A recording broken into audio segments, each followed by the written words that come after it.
Bom dia, amigos e amigas, senhores e senhoras. Obrigado a você pela presença em nosso cotidiano. Lembrando que vivemos o mês de agosto. Para quem não está ciente, o mês de agosto é o mês dedicado ao combate à violência contra as mulheres. Resumindo a história, é o mês de Lilás. Sabemos que o mês de agosto no nosso país é marcado por algumas coisas interessantes. Suicídio de Getúlio Vargas, o impeachment da senhora Dilma. E vamos aí lembrando que o mês de agosto também no Brasil chamado o mês do desgosto. Mas hoje nós temos uma obrigação diferenciada. Lembrando que o evangelho de hoje, para quem vai nos acompanhar desses 10 minutinhos de reflexão, Mateus capítulo 13, versículos 44 ao 46. E a gente recorda que hoje, daqui a pouquinho, está acontecendo o Jogo do Brasil. E por que eu falei da violência que as mulheres sofrem em nossa caminhada? Porque é futebol feminino. E a gente, quando fala no futebol feminino no Brasil ainda temos o estereotipo colocado por alguns. E se percebe claramente que se fosse futebol masculino, hoje seria expediente pela metade em nosso país.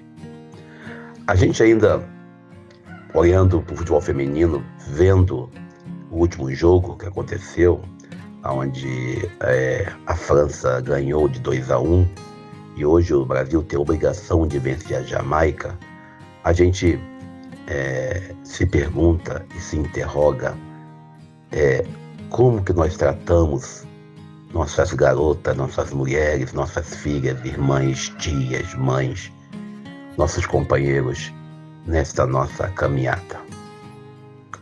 E aí eu vou meditando e contemplando algumas notícias e vejo aqui a notícia lá de São Paulo da morte do PM em operação lá no Guarujá. E depois eu vejo outra notícia falando que a polícia, numa operação, e causou aí uma baixa de 10 pessoas. É comum da nossa parte, quando pegamos uma notícia sobre a violência policial, e às vezes é muito chato dizer isso, se morreu em operação policial é bandido. Se foi a polícia que matou, certamente é bandido. Nós temos essa leitura, talvez erradas, da nossa realidade. Ontem também, vendo a matéria de um policial que foi morto em Cascadura, e aí alguém coloca assim, não, mas esse policial morreu por causa disso ou por causa daquilo. A gente nem lê a matéria inteira e já começa a tomar posicionamento. E da mesma forma, quando eu peguei a matéria em um outro site, falando de um assassinato de uma mãe na frente do filho, feito pelo pai, que também é policial. Percebemos bem que a nossa tropa da segurança pública, os homens e as mulheres que compõem a segurança pública, são pessoas humanas, tanto quanto você e eu. E por ser humanas, elas estão passíveis do erro e também estão passíveis do acerto. Isso quer dizer que não podemos endeusar nem colocar no tripé da honra e da glória e do sucesso fácil nenhum profissional. Se nós olharmos hoje para a segurança pública no Brasil, sobretudo no Rio de Janeiro, de forma particular, queremos fazer uma leitura bem ampla e direta. Os nossos policiais não foram valorizados no governo anterior, não tiveram nenhum tipo de apoio na parte financeira, na questão do salário, e nem tampouco na questão psicológica. A polícia que mais mata também é a polícia que mais morre. Por isso, E olhando para São Paulo, vendo o Rio de Janeiro, eu posso dizer, não podemos aceitar que a polícia suba ou que vá em operação e no final da história tenha lá 10 vítimas. E nós não podemos estereotipar também essas vítimas. Não podemos, hora nenhuma, dizer que a vítima é isso ou aquilo, pois nós podemos cometer um erro. Aí lembramos do Evangelho lá de Mateus, no seu capítulo 13, logo no início, quando Jesus fala do joio e do trigo. Crescem junto, mas não nos cabe arrancar o joio. E olhando para o Evangelho de hoje, Mateus 13, 44 ao 46, nós voltamos lá no domingo, quando Jesus fala sobre o campo.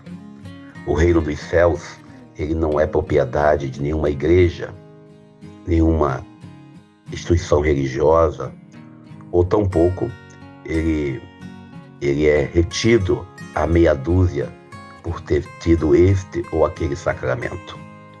O reino dos céus, ele não é presente particular para ninguém. Para nós que conhecemos um pouco da palavra de Deus, para nós que ouvimos alguém pregar, para nós que lemos a palavra de Deus, o reino dos céus, ele ultrapassa a barreira da lógica humana. Hoje, Jesus fala do tesouro escondido no campo, e essa pessoa volta a escondê-lo. No outro vídeo, no domingo passado, eu falava que eu particularmente fiquei pensando quando jovem, por que aquele homem não rouba o tesouro e vai embora. O tesouro escondido que está preso nesse campo não é um tesouro qualquer. O tesouro que dá valor àquele campo.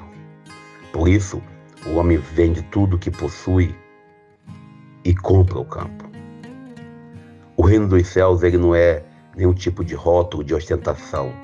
Ah, porque eu sou padre, porque sou pastor, porque sou diácono, porque sou ministro, por causa disso, por causa daquilo. O reino dos céus, ele que nos faz a diferença. O campo pode ser nosso coração, nossa vida, nosso cotidiano. O interessante é que Jesus coloca aqui que o reino dos céus também é como um negociador de joias preciosas.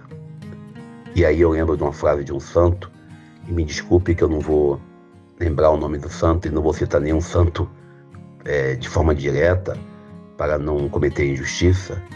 Se nós soubéssemos o valor da fé e dos valores que a fé nos concede, nós não seríamos quem somos hoje.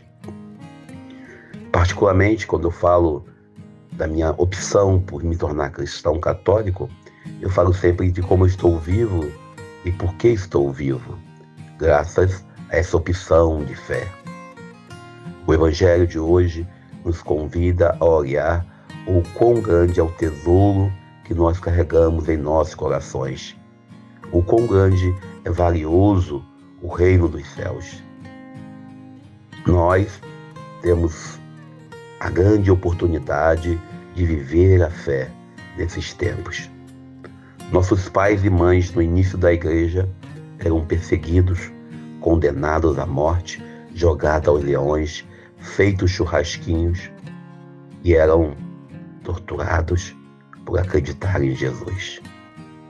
O Evangelho de hoje nos convida a valorizar o tesouro da fé, a valorizar o tesouro da pertença a uma comunidade. E quando alguém fala que é um tesouro escondido, é para que nós não sejamos, vamos dizer assim, ousados, ou tampouco usemos a famosa soberba para dizer eu sou cristão. Eu posso comungar o domingo porque eu sou casado na igreja, no cartório, na polícia, no exército, na aeronáutica, na PM e aonde mais for necessário. Hoje, o convite de Jesus é para ostentar a vontade de viver a fé, a vontade de dar testemunho coerente com aquilo que acreditamos. E eu vou parar por aqui, agradeço a você pelo carinho, pela presença, pedindo a Deus que nos abençoe nessa nossa quarta-feira. Eu sou Daniel Nonato.